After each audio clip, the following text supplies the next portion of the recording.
चलो दोस्तों, शुरू करते हैं मनोज कॉमिक्स की रूहों की जंग। अच्छी कहानी है दोस्तों, ध्यान से सुनना। मेरा नाम जेम्स मार्स है। मैं एक धनवान व्यापारी हूँ और उसी धन के कारण मेरी हत्या की गई थी। अब आप हैरान होंगे कि जब मेरी हत्या हो चुकी है तो मैं आपसे बातें कैसे कर रहा हूँ। आइए मैं आपको यह रोमांचक कहानी सुनाता हूँ। पहले इस कहानी के कुछ पात्रों से आपका परिचय करा दूँ। यह मेरा सौतेला भाई हेनरी मार्स है, लेकिन हम दोनों में सगे भाइयों जैसा प्यार है। यह मार्क स्टीवर्ड है। जब यह 5 वर्ष का था तो मैंने इसे गोद ले लिया था। यह मुझसे बहुत प्रेम करता है। और यह मेरा सेक्रेटरी पीटर है। मैं इस पर बहुत भरोसा करता हूँ। यह भी मेरे साथ ही रहता है। एक रात, सर, क्या आप 2 मिनट के लिए मेरे कमरे में आ सकते हैं? एक दिलचस्प चीज़ दिखानी है। आता हूँ। आधी रात के समय पता नहीं क्या दिखाना चाहता है पीटर। ओ, क्लोरोफॉर्म सूंघते ही बेहोश हो गया है। क्लोरोफॉर्म सूंघने से बेहोश हो गया है। जहर का यह इंजेक्शन इसे ख़त्म कर देगा। 5 मिनट बाद। ओ गॉड, यह मैं क्या देख रहा हूँ? पीटर ने मेरी हत्या कर दी है और मैं अब सिर्फ एक आत्मा हूँ। कमीने, धोखेबाज। क्योंकि अब मैं सिर्फ एक आत्मा था, इसलिए न तो मैं उसे पकड़ पाया और न ही उसे मेरी उपस्थिति का आभास हुआ। मैं सब कुछ देख तो सकता था लेकिन कर कुछ नहीं सकता था। यह कमीना अब कहाँ जा रहा है? वो यह तो हेनरी के कमरे में जा रहा है। तो क्या हेनरी ने मेरी हत्या? नहीं नहीं, यह मैं क्या सोच रहा हूँ। हेनरी ऐसा नहीं कर सकता। क्या खबर है पीटर? मैंने उसे मार डाला। लाश मेरे कमरे में पड़ी है। शाबाश पीटर, अब जेम्स की सारी दौलत का मालिक मैं हूँ। हा हा हा हा।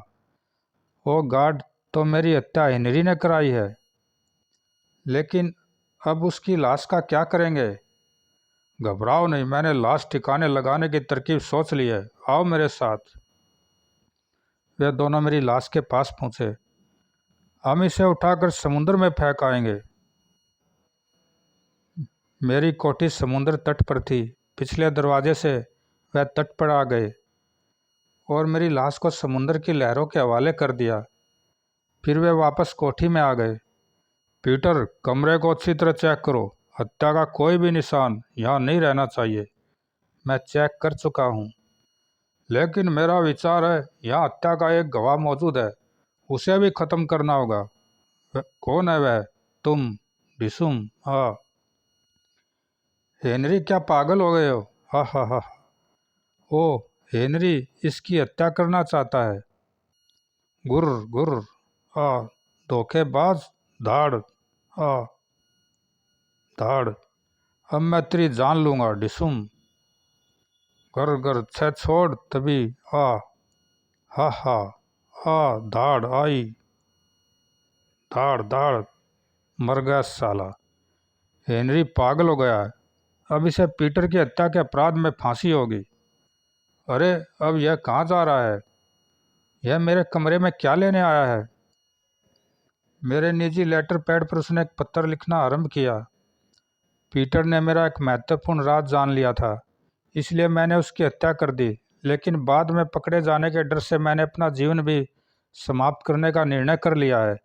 मैं जहर खाने के बाद समुद्र में छलांग लगा दूंगा। मेरी मौत का जिम्मेदार किसी को न समझा जाए। James Mars. ओ गॉड, यह तो वो मेरी लिखाई है। मुझे नहीं पता था कि यह इस कला में दक्ष है। मेरी मौत को आत्महत्या का रूप देने के लिए इसने बड़ी अच्छी योजना बनाई है। अब यह अपने कमरे में जाकर आराम करेगा। तभी मुझे मार्क का ख्याल आया और मैं उसके कमरे में पहुंचा। इसे पता ही नहीं है कि मेरे साथ क्या घट चुका है। कैसी मीठी नींद सो रहा है। अब मैं क्या करूं? मुझे कोई देख या सुन नहीं सकता।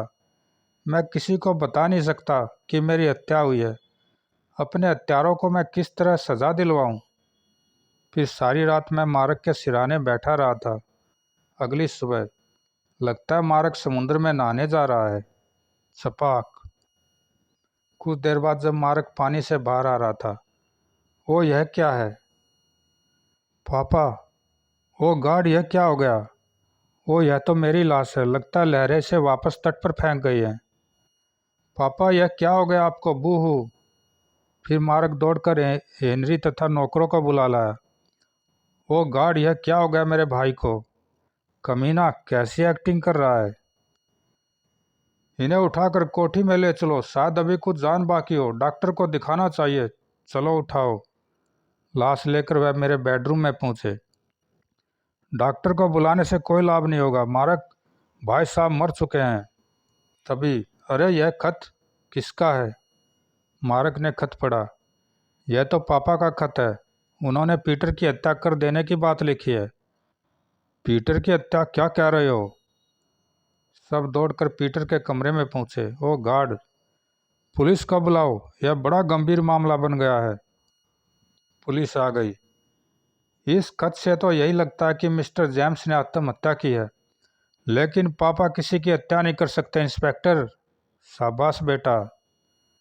मार्क, मेरा विचार है कि हमें किसी भी तरह इस मामले को दबाने की कोशिश करनी चाहिए, ताकि भाई साहब की बदनामी न हो। तुझे मेरी बदनामी का नहीं, बल्कि अपना भेद खुल जाने का डर है, कमीने।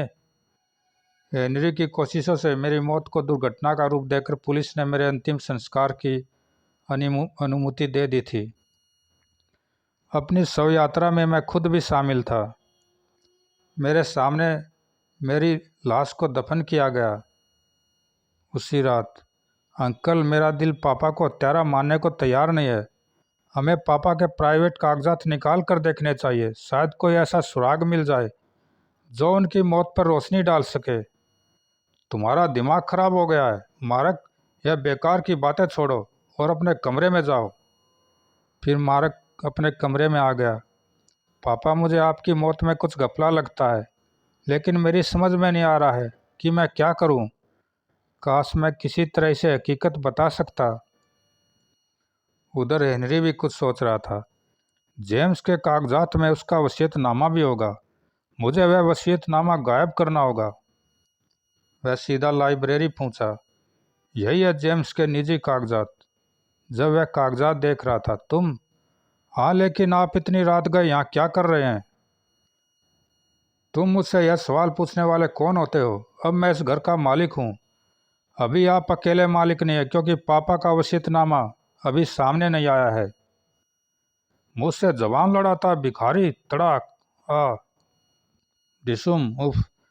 अंकल हेनरी, यह मत भूलिए कि गुस्सा मारना मुझे भी आता है। कमीने, मैं तुझे मार डालूंगा। उफ। काश मैं मार्क की सहायता कर सकता। तभी, मिस्टर हेनरी, अब तुमने मुझे मारा तो मैं गोली चला दूंगा। शाबाश मार्क। ओह। फिर मार्क ने अलमारी को ताला लगा दिया। अब यह कागजात कल सुबह पापा के वकील की उपस्थिति में देखे जाएंगे। तब तक इस अलमारी की चाबी मेरे पास रहेगी। फिर मार्क अपने कमरे में आकर सो गया। मार्क के दिल में संदेह पैदा हो चुका है। अब यह देखना कि यह उससे किस प्रकार निपटता है। उधर हेनरी कुछ और सोच और कर रहा था। मैं यहाँ आग लगाकर सारे कागजात जला डालूंगा। और भक, कुछ देर बाद आग आग आग लग गई। ओ, यह क्या हो गया? यह आग कैसे लगी? यह सब तेरा किया धरा कमीने। कुछ देर में आग तो बुझ गई थी, लेकिन लाइब्रेरी पूरी तरह से नष्ट हो चुकी थी। मुझे तो लगता है कागजात जलाने के लिए ही यह आग लगाई गई थी। बिल्कुल ठीक। फिर मार्क अपने कमरे में आकर बेचैनी से टहलने लगा। वह आग हेनरी ने ही लगाई होगी। मुझे तो लगता है कि पापा की मौत के पीछे उसकी ही कोई साजिश थी। तभी, अरे यह कहाँ जा रहा है? यह तो मेरे बेडरूम की ओर जा रहा है। अरे यहाँ ताला किसने लगा दिया? हेनरी ने, ताकि तुम इस कमरे से कोई चीज़ न निकाल सको। मेरा कमरे में जाना बहुत ज़रूरी है। अब यह कहाँ जा रहा है? मार्क कोठी के बाग में पहुंचा, जहाँ मेरे बेडरूम की एक खिड़की खुलती थी। लगता है यह खिड़की के रास्ते मेरे बेडरूम में जाना चाहता है। अरे यह कहीं गिर न जाए। कुछ ही क्षण में वह खिड़की के निकट पहुंच गया। वो छज्जे तक हाथ नहीं पहुंच रहा। इसकी मदद करो क्राइस्ट। उसने अपने गिर जाने का रिस्क लेते हुए छलांग लगाई। ओह थैंक गॉड, वह सुरक्षित भीतर पहुंच गया है। मार्क सीधा कपड़ों की अलमारी की ओर गया और पता नहीं क्या ढूंढ रहा है। मेरी कमीज। मृत्यु से पहले रात पापा ने यही कमीज पहनी हुई थी। मृत्यु से पहली रात पापा ने यही कमीज पहनी हुई थी। कमीज को लपेटकर उसने अपने लिबास में छुपा लिया और वापस खिड़की की ओर बढ़ गया। इस कमीज का यह क्या करेगा? अपने कमरे में पहुंचकर उसने कमीज ब्रीफकेस में बंद कर दी। शायद यह इस कमीज को मेरी निशानी के रूप में अपने पास रखना चाहता है। सुबह मार्ग बाहर जाने के लिए तैयार हुआ तो वह ब्रीफकेस उसके साथ था। मुझे इसके साथ ही चलना होगा। मार्ग इस तरह गाड़ी भगा रहा था जैसे बहुत जल्दी में हो। कुछ देर बाद उसने शहर के सबसे पुराने चर्च के सामने गाड़ी रोकी। मार्ग चर्च में क्या करने आया है? कुछ देर बाद वह चर्च के बूढ़े पादरी फादर डिमेलो के सामने उनके प्राइवेट रूम में बैठा था। फादर, आप रूह से बात कर सकते हैं। मैं यहाँ इसलिए आया हूँ कि आप पापा की रूह से संपर्क करके बताएं कि उनकी मौत का कारण क्या था। दरअसल मुझे यकीन नहीं है कि उन्होंने आत्महत्या की है। क्या तुम अपने पिता का इस्तेमाल किया हुआ कपड़ा लाए हो? लाया हूँ फादर, यह लीजिए। तो यह मेरी कमीज यहाँ इसलिए लाया है? फादर ने एक मोमबत्ती रोशन करने के बाद मेरी कमीज लेकर फर्श पर रख दी। मैं रूह को बुलाने की कार्यवाही पर अमल करने जा रहा हूँ, तुम डरना मत मारक। अब फादर कुछ दुआएं पढ़ रहे थे। खुदा बाप, यह गुनहगार बंदा तुझसे दरख्वास्त करता है कि इन दुआओं को कबूल कर। और अचानक कमरे में एक अजीब सी खुशबू फैल गई। यह कैसी खुशबू है और फादर को क्या हो रहा है? फिर ओ फादर, तुम जिस रूह को आसमान पर ढूंढ रहे थे वह वहाँ है ही नहीं। क्या मतलब? जेम्स को मरे तो 2 रातें हो चुकी हैं। नहीं, वह मरा नहीं है। उसे इसी दुनिया में ही तलाश करो। वह जिंदा है। उसकी रूह ने गलती से उसके जिस्म को छोड़ दिया था, जबकि अभी उसके मरने का समय आया ही नहीं था। इतना कहकर वह रूह गायब हो गई। फादर, क्या यह सच था? मेरे पापा सचमुच जिंदा है? रूहें कभी झूठ नहीं बोलती मारक। मगर मगर मैं जिंदा कहाँ हूँ? लेकिन फादर, पापा को तो कब्र में दफन किया जा चुका है। अगर उसकी मौत का समय अभी नहीं आया था तो मुझे डर है कि उसे तुमने जिंदा दफन कर दिया है। फिर मारक वहाँ से पागलों की तरह भागा था। पापा जिंदा है, उन्हें जिंदा दफन कर दिया गया। मैं उनकी कब्र खुदवाऊंगा। वह सीधा पुलिस स्टेशन पहुंचा। मैं पापा की कब्र खुलवाने की इजाज़त चाहता हूँ। सारी मिस्टर मार्क अदालत के आदेश का बिना सारी मिस्टर मार्क अदालत के आदेश के बिना कब्र नहीं खोली जा सकती। मैं अदालत के चक्कर में पड़कर समय नष्ट नहीं करना चाहता। आज रात मैं कब्रिस्तान जाकर खुद ही पापा की कब्र खोद डालूंगा। आधी रात के समय पिछली तरफ पहुंचकर उसने गाड़ी रोकी और इस तरफ से दीवार फांदकर भीतर जाऊंगा। यहाँ से चढ़ सकता हूँ। दीवार पर लगी सलाखों ने उसे घायल कर दिया। दम। अब मारक कुदाल उठाकर आगे बढ़ रहा था और मैं एक पेड़ की ओर देख रहा था जिस पर बहुत सी बुरी आत्माएं लटकी हुई थी। मारक उन्हें नहीं देख सकता था। ओ जिंदा इंसान, चलो उसे डराते हैं। मैं तो उसका खून पी जाऊंगा। मारक मेरी कब्र की ओर बढ़ रहा था, तभी फटफट ओ ही आई।